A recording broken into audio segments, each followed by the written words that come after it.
ninkan 7 jeer ayaa wax ku dhacay hilaac waanu noolaaday manuu dhiman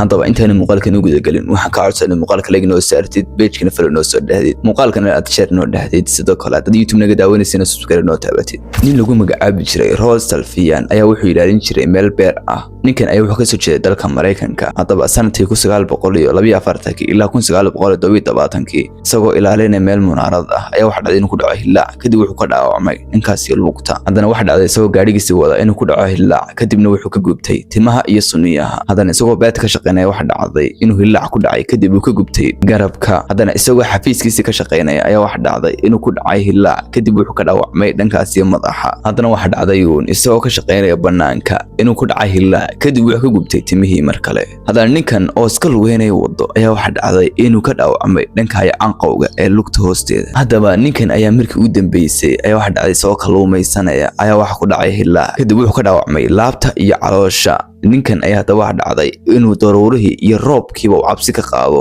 waxa laga yaabaa in aad ku faraxday hadduu roob soo socdo ama cirka daruuro soo xidhaanba